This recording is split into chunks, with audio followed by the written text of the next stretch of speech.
Muitos aí já viram ou ouvirão falar em uma série chamada Carga Pesada. É uma série de televisão brasileira exibida pela TV Globo, que conta as aventuras de uma dupla de caminhoneiros na estrada, Pedro e Bino, interpretados respectivamente por Antônio Fagundes e Stênio Garcia. A série foi exibida originalmente entre 22 de maio de 1979 e 2 de janeiro de 1981, e teve um revival de maior sucesso, estrelado pelos mesmos atores, exibida entre 29 de abril de 2013 e 7 de setembro de 2007. Carga Pesada conta a história de Pedro, Antônio Fagundes, e Bino, Stênio Garcia, dois caminhoneiros que rodam pelas estradas brasileiras transportando mercadorias. Pedro é um aventureiro que se orgulha de não ter patrão e se anima com a dobradinha mulher e diversão. Passional, está sempre disposto a tomar o caminho mais drástico para a solução de um problema. Bino, ao contrário, é sensato e contemporizador. Na estrada, quando não está morrendo de saudades da mulher e dos filhos pequenos, tenta controlar os impulsos de Pedro e alertar o amigo para a realidade da vida, como as contas a pagar no final do mês. Na primeira versão, os dois compram em sociedade o mais caro, mais potente e bem equipado caminhão do mercado à época, um Scania LK 141 V8. Para pagar as prestações mensais do veículo, a dupla transporta cargas pesadas em longas viagens através de estradas de terra ou caminhos improvisados, entrando em grandes histórias com mocinhos e bandidos. Na segunda versão, Bino se tornou um pequeno empresário, dono de 3 caminhões, mas enfrenta um drama pessoal ao descobrir que está com câncer. Enquanto aguarda o resultado da biópsia para saber se o tumor é ou não maligno, e deparar com o medo da morte, ele decide se juntar ao seu antigo parceiro Pedro, ainda caminhoneiro e sócio em um Scania Jacaré, para uma última viagem de caminhão, mostrando as paisagens mais bonitas e as precárias condições das estradas do Brasil. Para isso, Bino vende o Jacaré e compra um Volkswagen Titan Tractor 18.310. Tal e qual a compra do caminhão da primeira temporada, a dupla se envolve em romances e em outras enrascadas com bandidos para pagar as prestações da carreta. Revezando-se ao volante, os dois enfrentam atoleiros, enchentes, dificuldades financeiras e assaltos. Durante os primeiros episódios dessa versão, Pedro tem um romance com Rosa, Patrícia Pilar, viúva de um amigo que passa a dirigir após sua morte. O filho de Bino, Pedrinho, interpretado por Wagner Moura, também participa da segunda temporada.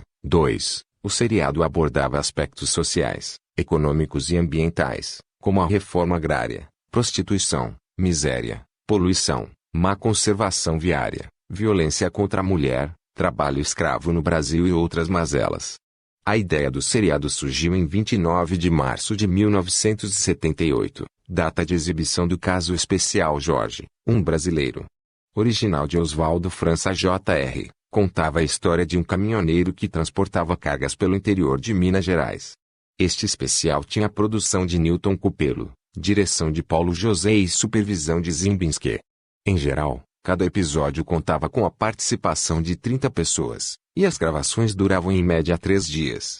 Algumas cenas eram feitas nos estúdios Herbert Richards, no Rio de Janeiro, mas quase 90% dos episódios foram gravados em externas, muitas delas noturnas.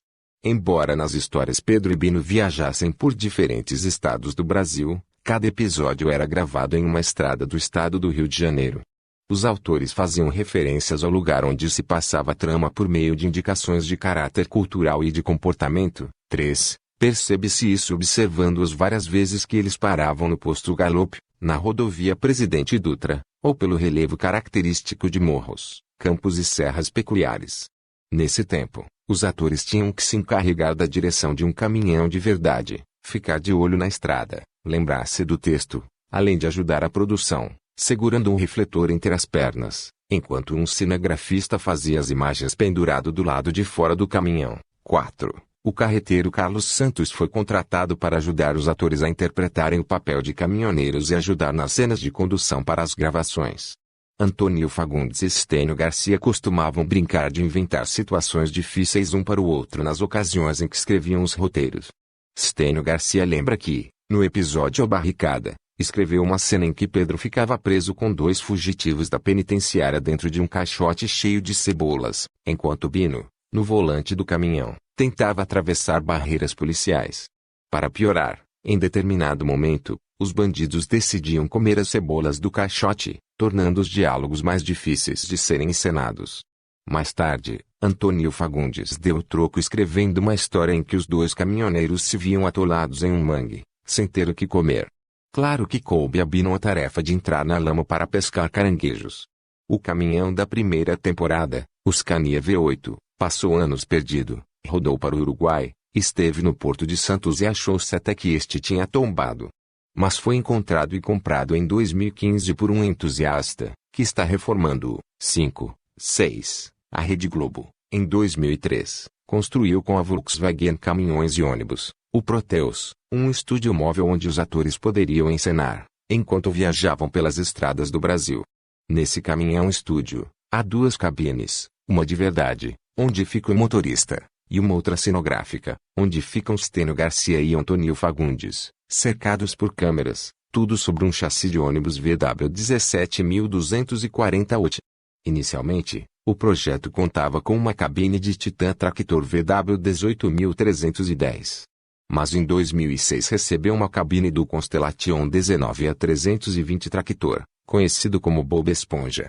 A atriz Marilene Saad, mulher de Stênio Garcia, fez uma participação no episódio Roda Gigante, como uma pianista com um sério problema de saúde, por quem Bino se apaixona.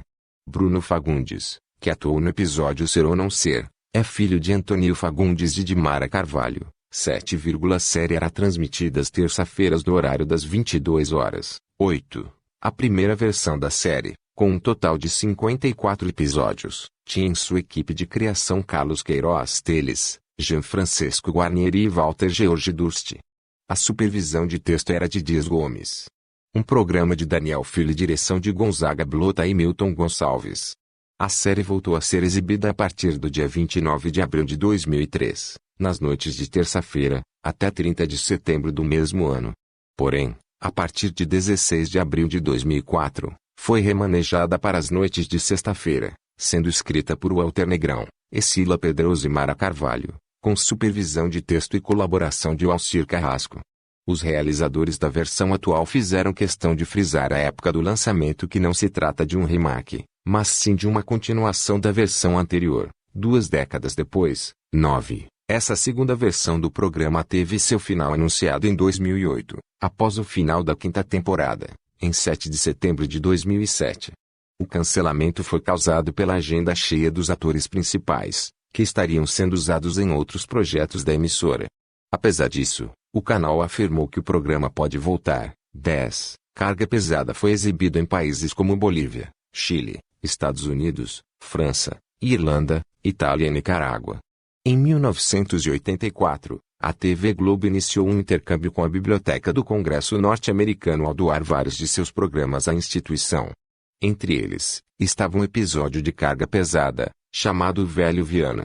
5 episódios da primeira versão foram reprisados no Festival 25 anos, em março de 1990, com a apresentação de Stênio Garcia.